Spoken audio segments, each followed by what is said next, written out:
Voilà, je me présente, je m'appelle Lamine Barro, artiste plasticien, résident au Village des Arts. J'ai travaillé sur une œuvre monumentale intitulée « Gorée sur la route de l'esclave, de la mémoire au pardon ». Voilà 20 ans que je travaille dessus. J'ai bravé la pluie, le vent, la poussière, pour mettre, n'est-ce pas, au vu de tout un chacun, et tous les hommes épris de paix et de justice, tous les hommes de la diaspora, pour montrer exactement ce qui s'est réellement passé sur la traite négrière. Gorée sur la route de l'esclave, de la mémoire au pardon, c'est une œuvre que j'ai démarrée vers les années 90. Comme je l'ai dit, je suis artiste plasticien, mais j'ai côtoyé les plus grands chercheurs, n'est-ce pas, d'Afrique et particulièrement du Sénégal, pour avoir une véracité de toute l'information concernant la traite négrière. Donc ils m'ont accompagné. Il s'agit du professeur Mbaye Gueye, Feu Mbaye Gueye, le professeur Ngoy Lam, le professeur Djibril Samb, le professeur Ibrahima Ndiaye qui est en Floride et le professeur John Franklin. Donc voilà, le résultat est là aujourd'hui. On a pu, avec l'aide de ces personnages, de ces personnalités aussi, réaliser 3,5 tonnes sur la traite négrière faite à base d'argile.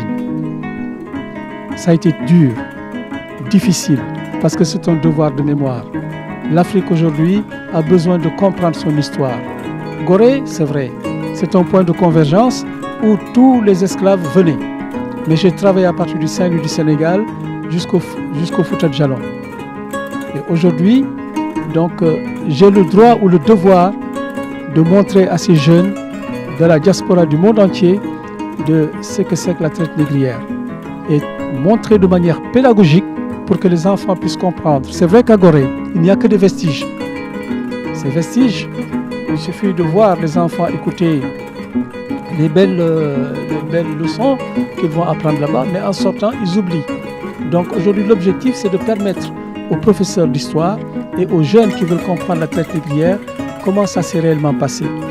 C'est pourquoi j'ai pris de mon temps, n'est-ce pas, pour pouvoir réaliser ce travail. Ça a été très difficile, sans financement ni rien. Donc j'étais obligé de me démultiplier, aller enseigner. Le peu que j'ai, je le partage en deux pour donner une partie à cette exposition. Donc il m'est arrivé des moments de vendre quelques œuvres pour financer le projet. Mais j'ai eu beaucoup de déboires avec les coupures d'électricité dans les années passées. Je ne veux pas donner de nom. Beaucoup de coupures d'électricité. Et quand on met une œuvre dans un four et qu'il y a coupure d'électricité, vous perdez tout. Donc aujourd'hui, le travail est là.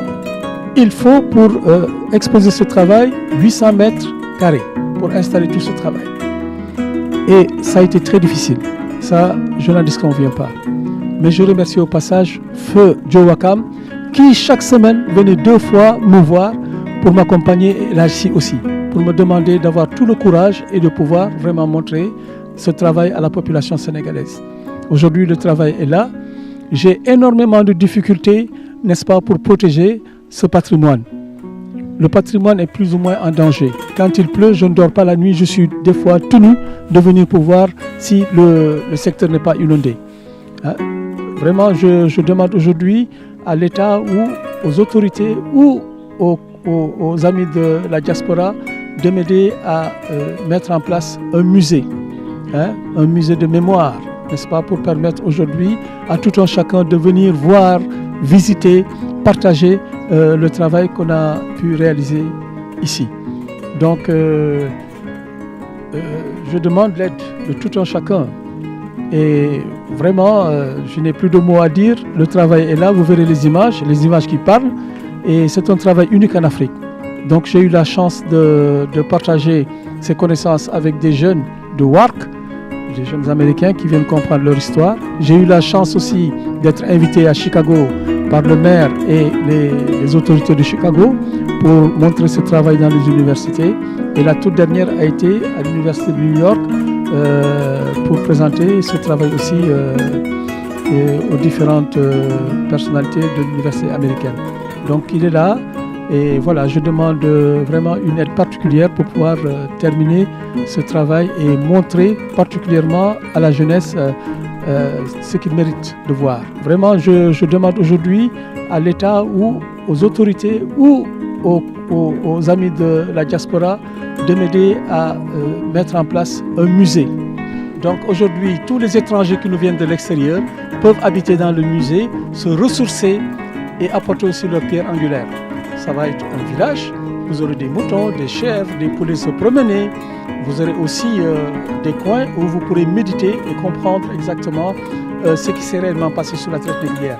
Mais dans le travail que j'ai fait, je suis parti en contre-courant par rapport à ce que les Européens ont présenté dans les livres. Donc j'ai voulu montrer aux enfants que Gorée était un point de convergence, mais beaucoup de choses se passaient à partir de Saint-Louis du Sénégal. Donc sur chaque checkpoint, il y avait des djoulas qui faisaient la navette entre l'intérieur des terres pour faire venir les esclaves en attendant que les bateaux atteignent le Fouta Djallon. Et au retour maintenant, c'est là qu'ils font les transferts d'esclaves, soit à la berge, soit au milieu du fleuve. Donc si vous regardez bien les premières images qui sont dans l'atelier, c'est comme ça que j'ai travaillé. Depuis l'arrivée des Européens, jusqu'à la capture, jusqu'au transbordement, jusqu'au grand voyage. Donc Gorée est la pointe la plus avancée de la terre sénégalaise, où la terre finit et où la mer commence. Donc je l'ai fait et je sentais les cris de mes ancêtres quitter l'Afrique. Et pourtant, ce n'était pas du tout normal. Donc en tant que citoyen, je n'avais pas le droit aujourd'hui de me taire. Donc c'est pourquoi ça m'a pris énormément de temps pour montrer tout ce travail à la jeunesse sénégalaise et particulièrement aussi à la jeunesse de la diaspora.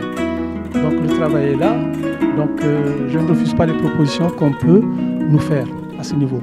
Mais particulièrement mon manager qui est là, un homme infatigable, un pro-chevalier des temps modernes. Nuit et jour, il est à côté de moi, Moussa Sarr, et c'est un homme extraordinaire qui vraiment fait tout pour que ce travail puisse être vu partout dans le monde. Voilà, soyez-en remerciés, M. Sarr, vraiment pour tout ce que vous faites. Vous êtes un grand homme, discret et vraiment qui aide beaucoup l'artiste. Parce qu'aujourd'hui, un artiste, c'est un être humain. Il doit vivre, il doit faire vivre sa famille, mais il est là nuit et jour pour me protéger et aider, n'est-ce pas, à ce que ce travail soit bien vu. Merci.